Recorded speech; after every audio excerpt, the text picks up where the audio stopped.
Bismillahirrahmanirrahim. Assalamualaikum warahmatullahi wabarakatuh. Waalaikumsalam warahmatullahi wabarakatuh. Selamat pagi semuanya. Pagi.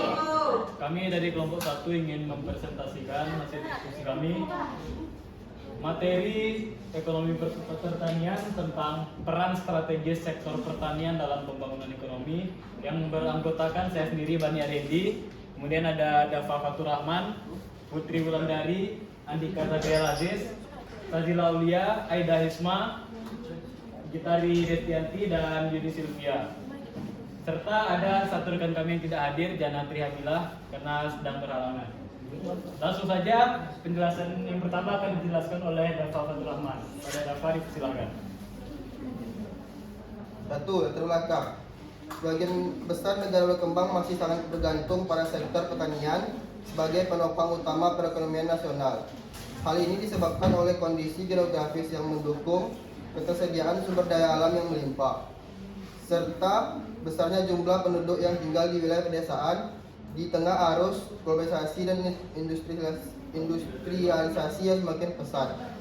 Sektor pertanian seringkali dipandang sebagai sektor tradisional yang tertinggal dibandingkan sektor industri dan jasa.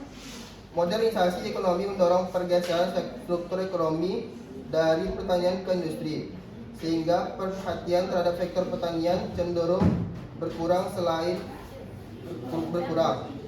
itu, sektor pertanian memiliki peran strategis dalam menjaga ketahanan pangan, mengurangi kemiskinan, serta menstabilkan perekonomian nasional, terutama saat krisis global ekonomi.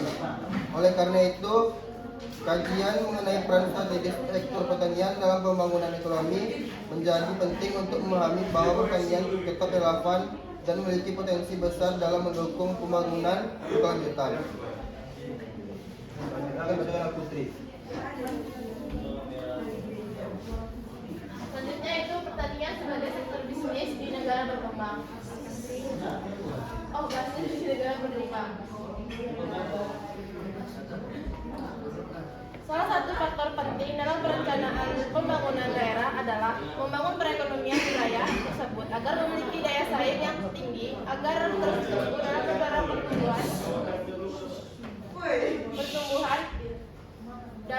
pertumbuhan sektor-sektor lain. Dalam melakukan pembangunan ekonomi dibutuhkan berbagai kriteria khususnya dalam membentukkan sektor-sektor basis atau sektor unggulan.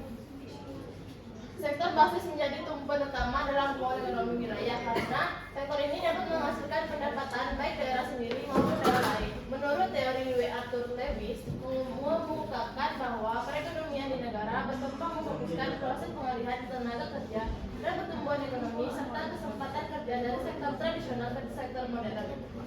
Salah satu model teori perubahan struktur karya Arthur yang sangat terkenal adalah teori two sector surplus buffer. Teori plastik Ferdinand yang mengungkapkan bahwa sektor pertanian mempunyai peran penting dalam pertumbuhan ekonomi nasional bagi negara berkembang. Selanjutnya,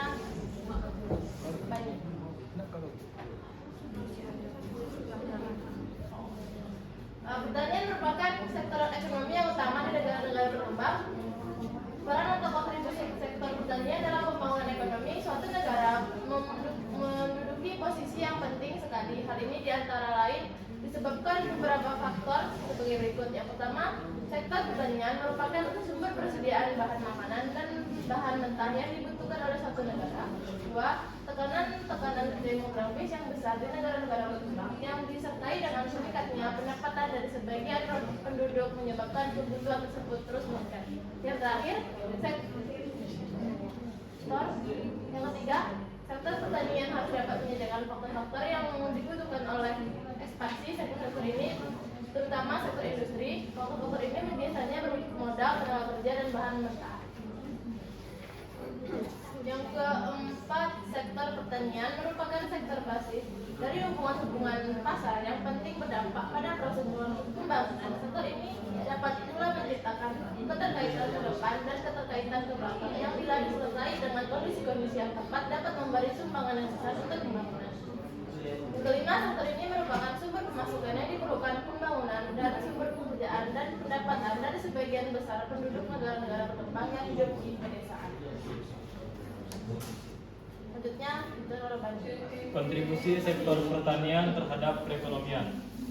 Pembangunan sektor pertanian memiliki keterkaitan erat dengan pengembangan wilayah pedesaan, di mana lahan luas, tenaga kerja melimpah, dan basis ekonomi lokal menjadi potensi utama.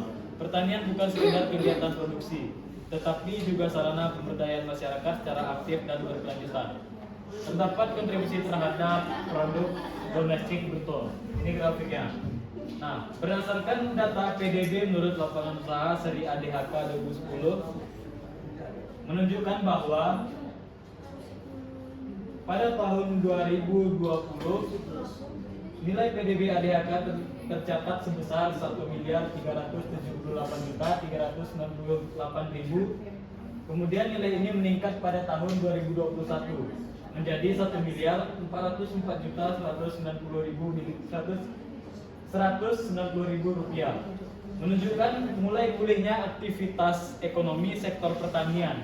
Kemudian pada tahun 2022 PDB ADHK kembali mengalami kenaikan menjadi 1.435.853.000 yang mencerminkan pertumbuhan produksi real di sektor pertanian. Tren positif ini terus berlanjut pada tahun 2023 dengan nilai PDB ADHK sebesar Rp1.454.602.000 dan puncaknya pada tahun 2024 nilai PDB ADHK mencapai Rp1.464.331.000 yang menandakan bahwa sektor pertanian terus mengalami pertumbuhan real meskipun laju peningkatannya relatif moderat. Karena menggunakan harga konstan, kenaikan PDB ADHK tersebut menunjukkan bahwa pertumbuhan yang terjadi bukan disebabkan oleh inflasi, melainkan oleh peningkatan volume produksi dan aktivitas ekonomi real. Dengan demikian, data ini membuktikan bahwa sektor pertanian, kehutanan, dan perikanan memiliki kontribusi yang stabil dan berkelanjutan terhadap pertumbuhan ekonomi nasional. Selanjutnya akan dijelaskan oleh Handika Tarbian. Baik, selanjutnya kontribusi terhadap penyerapan tenaga kerja. Tenaga kerja sendiri merupakan salah satu faktor produksi yang penting selain sumber daya alam, modal, dan teknologi.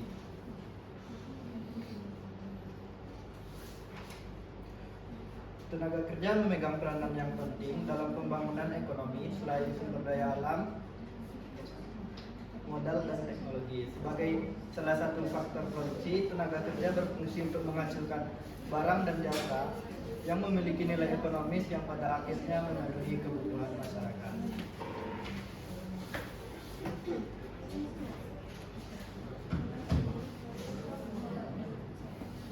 Peran sektor pertanian di samping sebagai sumber penghasilan devisa negara yang besar bagi pertumbuhan ekonomi, juga merupakan sumber kehidupan bagi sebagian besar penduduk Indonesia yang bekerja sebagai petani.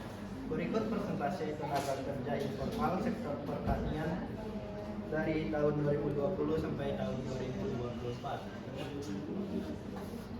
Berdasarkan grafik persentase tenaga kerja informal sektor pertanian, kehutanan, dan perikanan periode 2020 sampai 2024 terlihat bahwa tenaga kerja informal masih menjadi bagian penting dari sektor pertanian. Pada tahun 2020, persentase tenaga kerja informal tercatat sebesar 88,57%, menunjukkan bahwa sebagian besar pekerja berperan aktif dalam menjaga kelangsungan produksi pertanian. Dan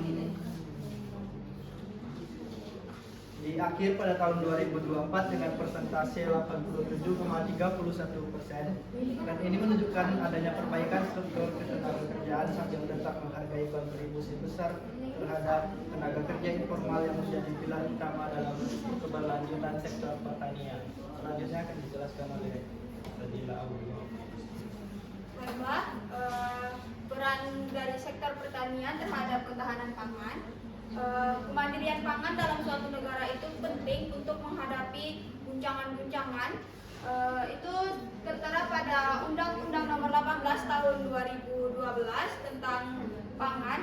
Indonesia itu mendefinisikan kemandirian pangan sebagai kemampuan negara dan bangsa dalam memproduksi pangan yang beraneka ragam dari dalam negeri yang dapat menjamin pemenuhan kebutuhan pangan yang cukup sampai di tingkat perseorangan dengan memanfaatkan potensi sumber daya alam, manusia, sosial, ekonomi, dan kearifan lokal secara bermartabat. Di sini ada indeks ketahanan pangan di Indonesia terdiri dari 38 provinsi yang dimana ini ada peringkat-peringkatnya. Yang peringkat teratas itu ada Kalimantan Selatan dengan indeks ketahanan pangan itu sebesar 77,62. Dan di peringkat terakhir itu ada dari Papua dengan indeks ketahanan pangan dari sebesar 34,56. Data ini menegaskan perlunya kebijakan pembangunan pangan yang lebih berfokus dan afirmatif di wilayah timur Indonesia untuk mengurangi ketimpangan ketahanan pangan nasional. Baiklah, selanjutnya akan dijelaskan oleh Aida Nisma.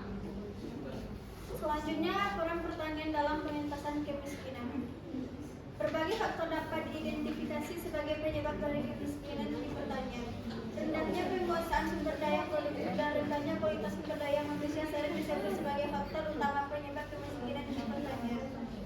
Namun terlalu sederhana jika penyebab kemiskinan hanya bertumpu pada dua faktor tersebut.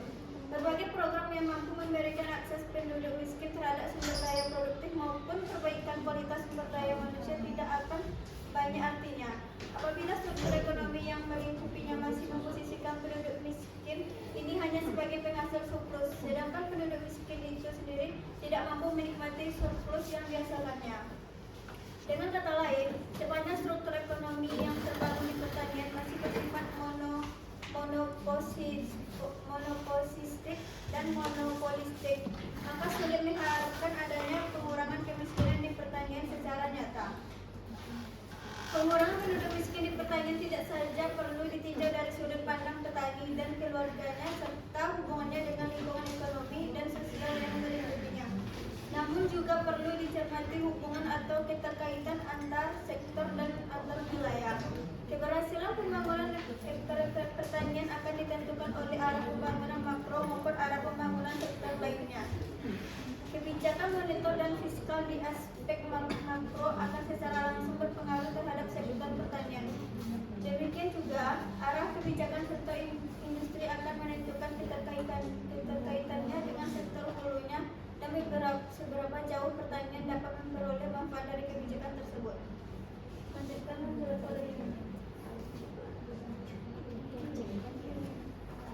Selanjutnya, eksistensi sektor pertanian di tengah industrialisasi. Salah satu faktor yang mempengaruhi perkembangan industri di pedesaan adalah desa tersebut menyediakan sumber daya dan akses yang bisa dimanfaatkan untuk mendorong pertumbuhan ekonomi. Sektor pertanian masih memegang peran penting bagi perekonomian nasional.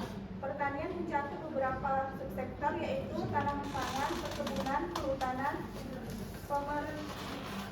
peternakan, dan perikanan. Namun dalam sektor pertanian ini tidak ada bisa berdiri sendiri tanpa adanya bantuan dengan sektor lainnya. Seiring perkembangan zaman, banyak perubahan yang terjadi di masyarakat, khususnya adalah masyarakat desa. Perubahan itu salah satunya disebabkan oleh industrialisasi. Industrialisasi pedesaan berdampak kepada pemberdayaan ekonomi petani, baik secara langsung atau tidak, baik dampak positif maupun negatif. Sektor pertanian memiliki keterkaitan yang erat dengan industri pengolahan. Sektor pertanian berperan sebagai pemasok bahan baku bagi kegiatan industri pengelolaan. Dalam memilih strategi industri yang tepat untuk diterapkan di Indonesia, maka ada sejumlah aspek yang perlu dipertimbangkan, yaitu satu,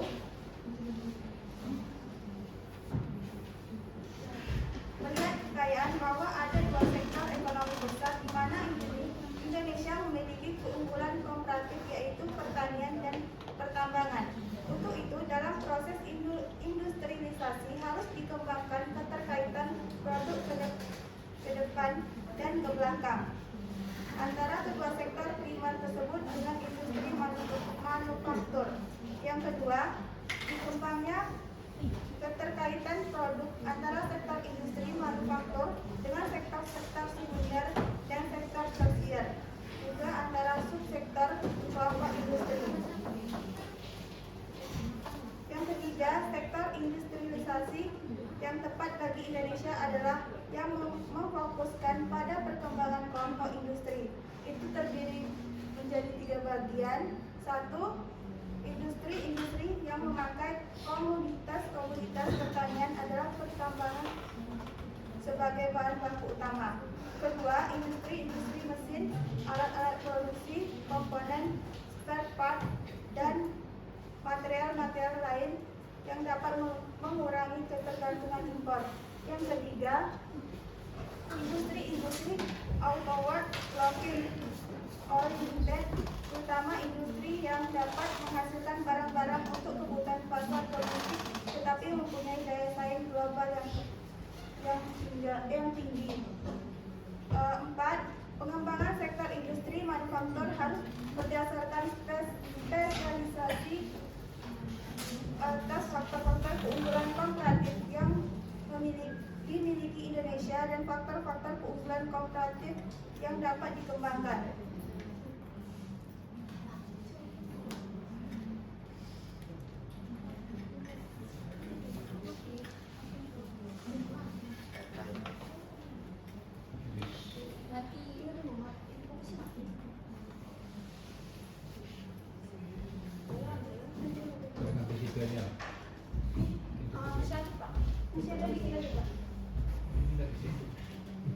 Materi ada mister Pak ke tekan-tekan. Selanjutnya akan dijelaskan oleh bicara di sana. Ada beberapa aspek pendukung eksternal yang mencukupi. Yang pertama itu adanya perlindungan dan kepastian hukum bagi pelaku-pelaku agribisnis. Jadi jika Undang-Undang Nomor 12 Tahun 1992 tentang budidaya tanaman dan Undang-Undang Pokok Agraria Tahun 1962 diberlakukan sesuai dengan jiwa. Dan tujuan kedua undang-undang tadi ada yang merupakan contoh adanya perlindungan dan kepastian hukum. Yang kedua, penyelenggaraan pemerintahan menjunjung tinggi ciri clean government, disiplin kerja yang tinggi, di mana penguasaan keterampilan teknik yang tinggi bagi aparat. Yang ketiga itu kebijakan ekonomi yang relatif transparan bagi setiap pelaku agribisnis, di mana tanpa hal ini iklim persaingan yang tidak sehat diperkirakan akan muncul dan sangat menghambat perkembangan agribisnis itu sendiri. Yang keempat itu seorang pelaku agribisnis yang profesional tidak akan berpikir monopolistik. Jika ia juga bukan orang yang senang jika bisa memperoleh perlindungan atau proteksi. Yang kelima itu menciptakan struktur dan budaya ekonomi yang demokratis, sehingga kegiatan agribisnis dan agroindustri didukung oleh partisipasi pelaku ekonomi yang berjumlah banyak atau terutama di pedesaan. Yang keenam itu penataan struktur dan kelembagaan agribisnis yang memungkinkan ditumbuhkannya hubungan kemitraan yang harmonis antar pelaku agribisnis, terutama antara yang bermodal dan berintek kuat dengan yang masih lemah. Yang ketujuh itu pengembangan infrastruktur agribisnis pelaku diarahkan pada wilayah yang memiliki potensi sumber daya alam dengan keunggulan komparatif yang relatif tinggi.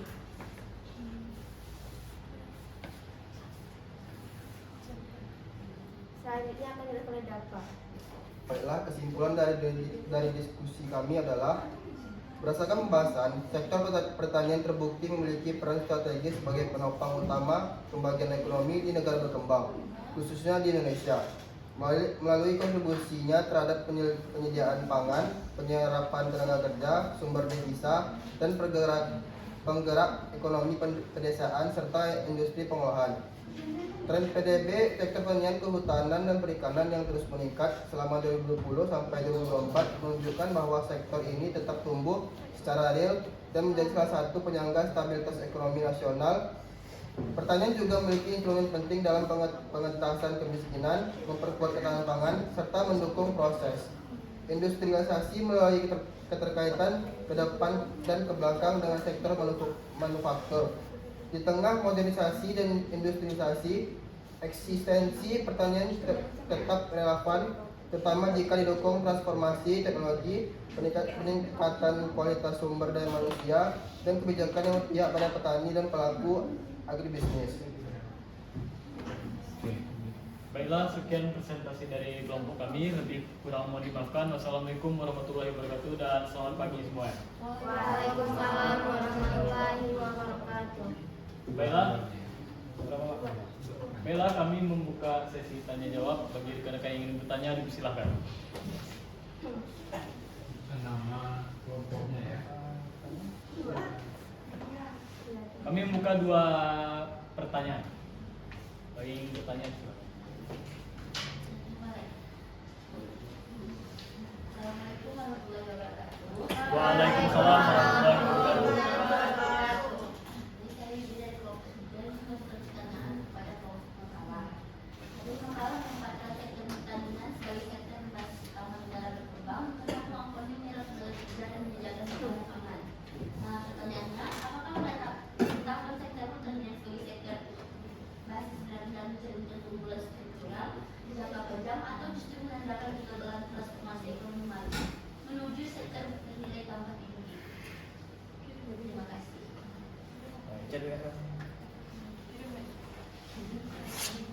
Terima kasih atas pertanyaannya.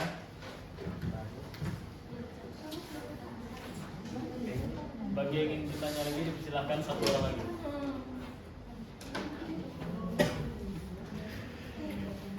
Tadi sudah paham pertanyaannya apa? Dia menyampaikan 3 menit. Ada pertanyaan atau komentar aja?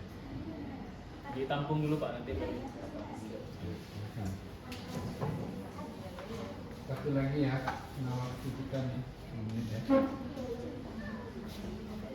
Nah, kelompok lain, 2, berapa kelompok? 4 kelompok. 2, nomor 4 ada 2, kelompok ya 2, nomor 4 lagi. Ada yang mau tanya?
Assalamualaikum warahmatullahi wabarakatuh.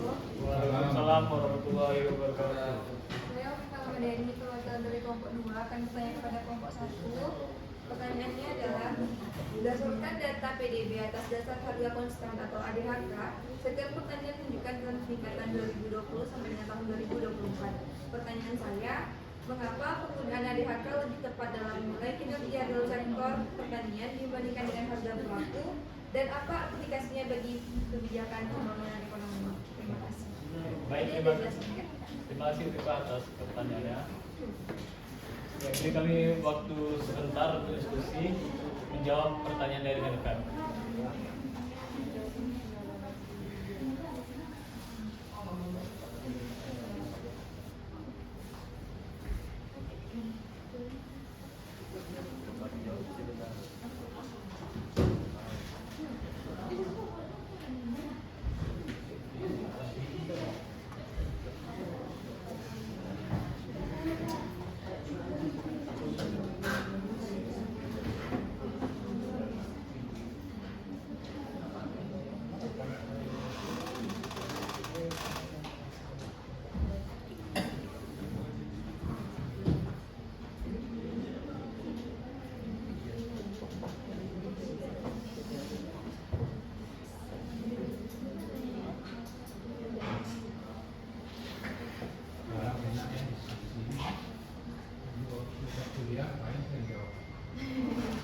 Kalau ini ya, intinya bisa cepat nggak jawab? Siapa yang paling jawab cepat? Ya. Jangan itu diambil sepenuhnya ya. Tambahnya dengan materi kita tadi.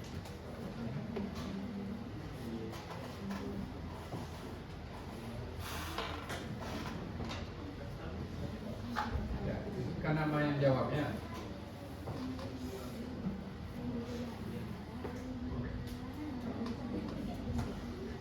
Siapa yang bertanya tadi jawab, sebutkan namanya.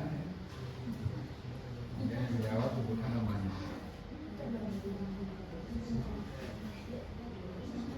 Kita ada kedua jadwal UAS. Belum Pak. Bulan Januari. Januari Bulan 24 libur ya. tanggal 24 4 Desember. Tanggal 1 masuk lagi ya. tanggal 4 sampai tanggal 1 libur. Tanggal 4 sampai tanggal 5. Kemudian 28 29 masuk lagi. Tanggal 8 29 masuk lagi. Kemudian tanggal 1 libur lagi. Itu yang ada di rumah.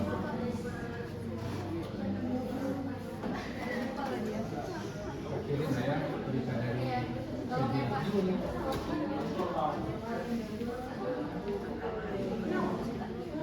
Teman-teman, tolong suaranya. Tolong suaranya.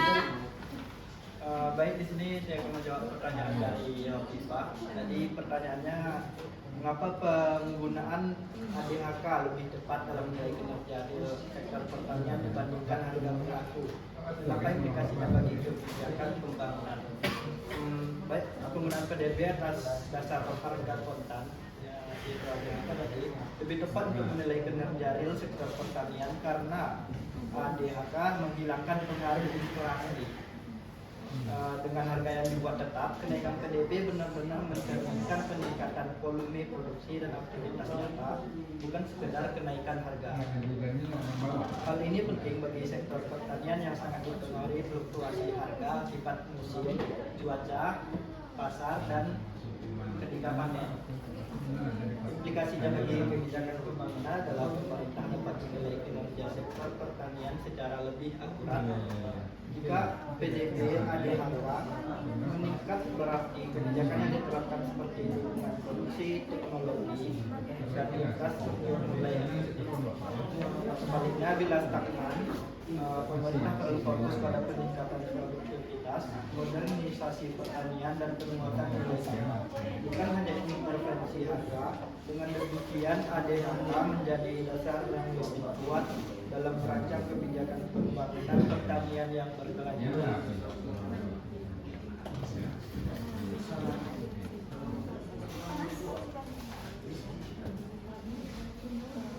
Catat di kertas ya, pertanyaannya apa, jawabannya apa, sama yang menanya siapa.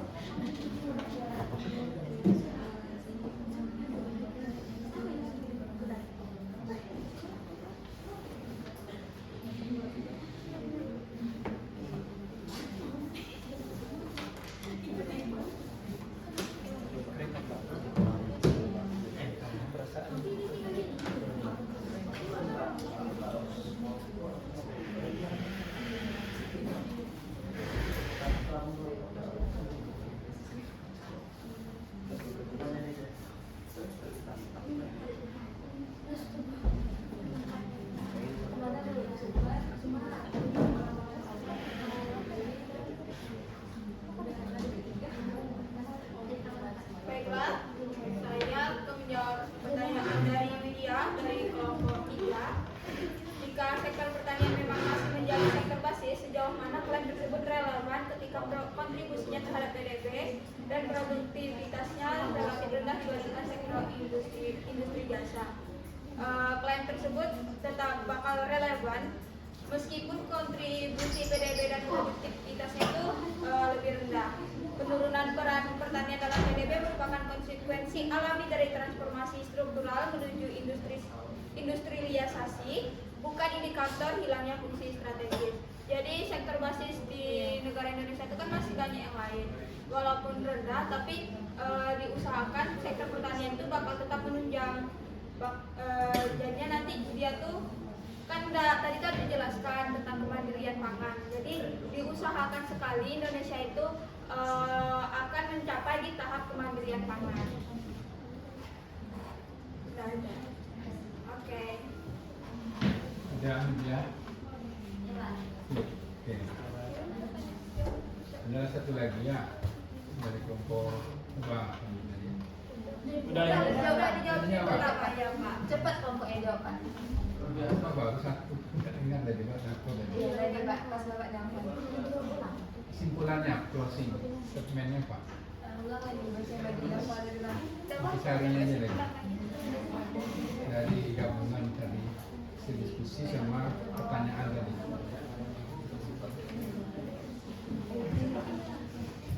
Hubungkan ya ini jawaban tadi.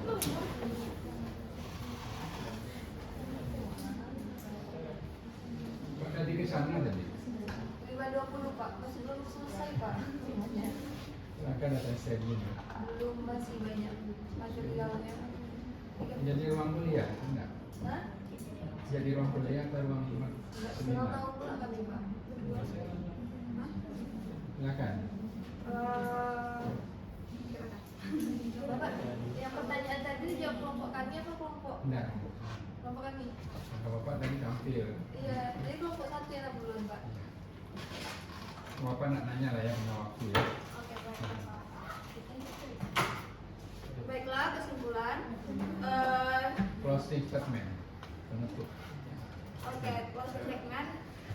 Jadi sektor pertanian itu tetap relevan dalam PDB walaupun dia masih rendah dari industri jasa karena perannya itu fundamental dalam penyediaan pangan di Indonesia.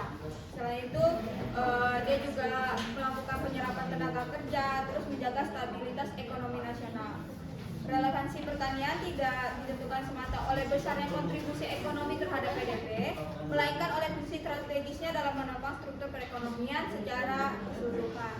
Selain itu, peningkatan PDB sektor pertanian berdasarkan ADHK menunjukkan adanya pertumbuhan yang real, bukan sekedar melihatkan dampak inflasi. Hal ini menegaskan bahwa kinerja sektor pertanian masih berkembang dan layak menjadi fokus utama kebijakan pembangunan di Indonesia. Oleh karena itu, kebijakan pertanian perlu diarahkan pada peningkatan produktivitasnya, modernisasi, dan nilai tambah agar peran industrialisasi sektor pertanian semakin kuat dan berkelanjutan. Baiklah, itu dari kelompok 1.